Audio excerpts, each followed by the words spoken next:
महात्मा बुद्ध किसी गांव में गए।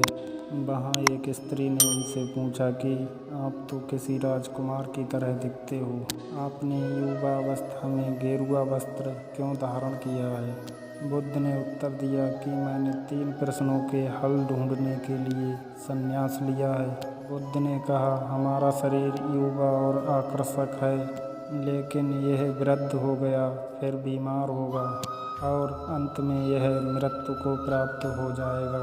मुझे वृद्धावस्था, बीमारी और मृत्यु के कारण का ज्ञान प्राप्त करना है।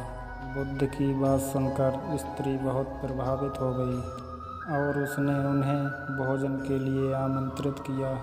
जैसे ही ये बात गांव के लोगों को मालूम हुई तो सभी ने बुद्ध से कहा कि वे उस स्त्री के यहाँ ना जाएं, क्योंकि वह स्त्री चरित्रहीन है। बुद्ध ने गांव के सरपंच से पूछा कि क्या यह बात सही है? सरपंच ने भी गांव के लोगों की बात में सहमति जताई।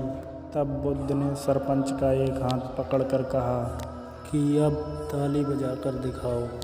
इस पर सरपंच ने कहा कि यह असंभव है, एक हाथ से ताली नहीं बज सकती।